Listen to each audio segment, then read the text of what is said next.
Kai never dies. Why is this series so good? Why does it get my heart pumping? Why does it make me feel like going upstairs and being extra good to myself? Why is there nothing like this on every channel? And the reason is, most of the time these redo shows or follow-ons from great movies are not done by fans. It's not done by writers that know exactly how the original made them feel.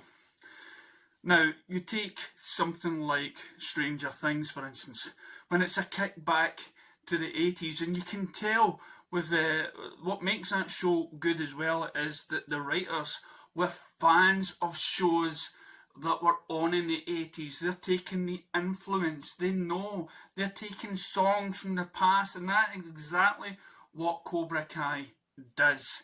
It takes the feels, it takes the feelings of these characters. And I mean, Cobra Kai, if anybody's ever seen Karate Kid, especially if you're of the generation when you went to the movies to see the original, when you've spent the last 10, 20 years or so thinking that guy, that blonde-headed guy in the first movie was a right bad one, then you get another side of the fence saying, no, he was actually the real Karate Kid. Well, this show actually makes you think twice, and that's what really compels you. I've known people that says, you know, how can anybody like him? And then within the first season of Karate Kid, you're actually rooting for the guy. You're wanting things to happen within that first series. You want them, and even though by doing that you're going to limit how many seasons the show can produce, well, these great writers, one of them produced by Will Smith, he grew up probably watching the films and being a fan himself. And so what does this Cobra Kai do? Well, apart from the great music scores, which is based on the 80s, and you get the guy who get people that are stuck in the 80s, people that grew up being a teenager in the 80s, like myself and whatnot, and we can see a different time. I grew up when Arnold Schwarzenegger and Sylvester Stallone, they were all the action heroes, and you had the music, and it was cheesy, but it was fun, and it was uplifting, and you had that sort of action hero movie that is very lacking in today. We look at, say, Star Wars. Well, we want that same feeling we did as we were a kid. Sadly enough, the films that came out by Disney were not really made by fans. They're not really made by people that grew up loving the franchise. That's why something like Mandalorian is taken off, because it was done by somebody that has the heart and soul of a fan. So Cobra Kai through season 1, 2 and 3, what does it give us? It gives us that long await, it gives us those great karate fight scenes, even though we see our heroes being 45, 50 years old men fighting as though they were 18. Does it have the same effect if today's generation was to watch it? You know, would they get it? No, because it's something that our generation has probably seen several times throughout their days, and it's something that we put on and we pass. And I'm shocked to actually think that there's a generation of kids out there that have never seen it.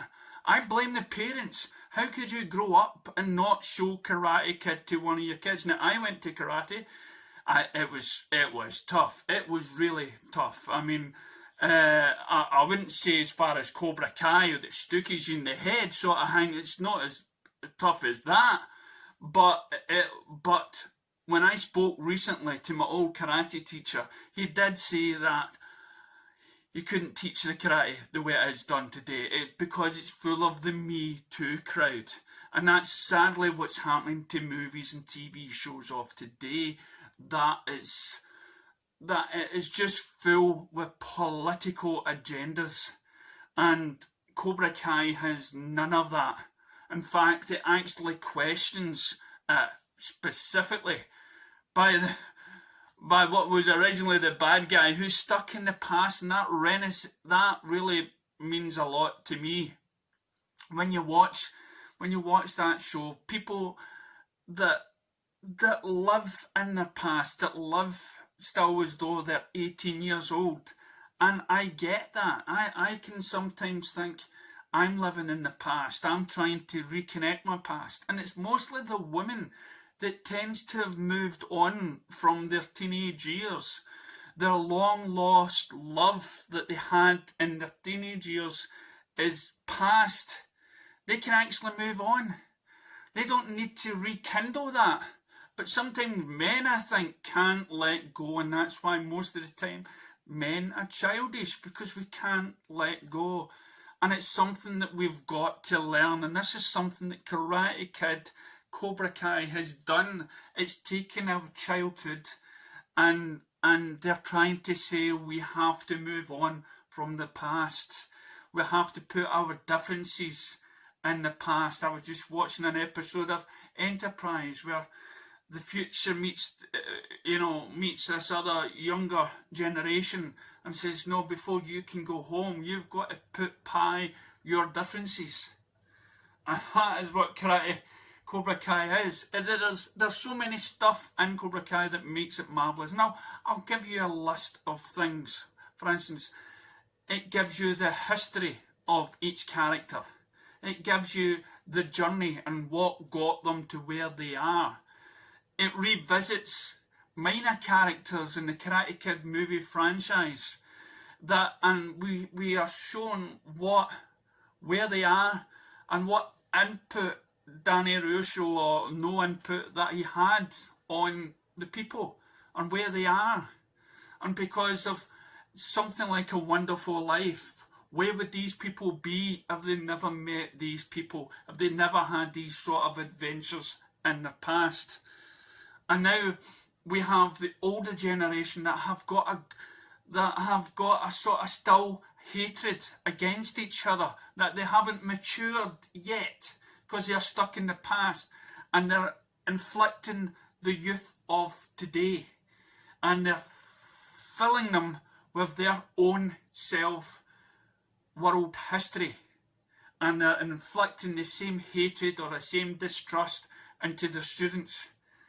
And now, when we get to season 3, we suddenly realise that they have to come together. They have to come together because they've realised that they are stuck in the past. We have to move on and forgive ourselves for what we did in the past, forgive others, try to see each other in a different way, get another person's perspective. And that's what we always said about the Karate Kid, that there were two perspectives. Who was actually the baddie? Was it Danny or was it Johnny? Who was the real baddie in that scenario? And we get that in the Cobra Kai when we see the students being typical teenagers, where they love one person for 5 minutes, then they love another person for another, and it's the jealousy, and they're needing to be accepted for who they are. And that's why they sort of join the club that speaks highly to them, that gives them the attention that they need, but they don't realise that the attention that they're going for, that the answers that they're looking for, although they might think it's, wait a minute, this is the answer I'm looking for. Being a teenager, you don't know the right answer. You don't get why you may think your mum and dad sort of has portrayed you in some way. It's not. As they have to keep getting the hits like any other parent. Parents make mistakes, yes, but it's in the kids' best interest, and most of the time kids don't see that, and especially when it comes to senses and fatherhoods. And mothers, somehow in this series, the women seem to actually talk sense in this. Now that might not come to a surprise to you, but sometimes the women have you could say they're in this series, they've got a lot of sense, and the two men should listen to the women. But again, they don't have that history. They don't have those grievances. You know, especially Danny's wife. She wasn't there when all this stuff kicked off. It's the misunderstanding. And when we get to season 2, we suddenly realise the damage that these two teachers have done. We're joining on their quests. We're slowly trying to tie them together, and we want everybody who's watching the show wants peace, harmony, wants to grab these two guys, sit them down and say, look, you two guys are great to each other, you guys are brilliant, you just don't see it yet.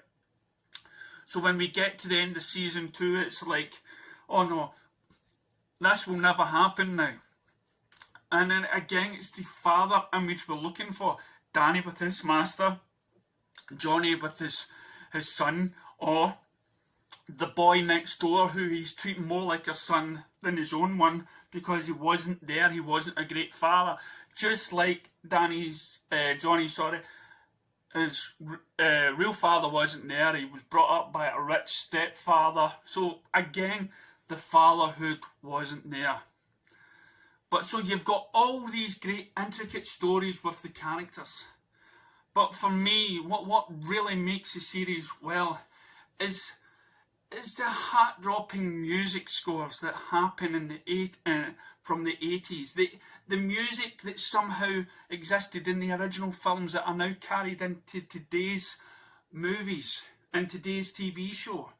When we hear that bit of music, we're transported back to our past. We're transported, and as soon as we hear it, we know that's the Ferris wheel music. That is the music I heard at this scene. This is the music I heard in that scene. And then we get the payoff. You know, we get redemption.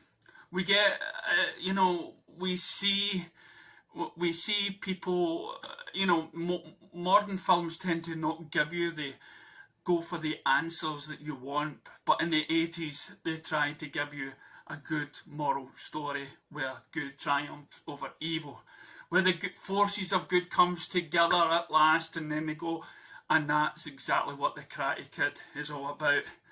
It's about learning how to grow. It's about putting your past behind you. It's following in the right steps of a father figure that may not be at that time what you need, what you want, but it's what you need.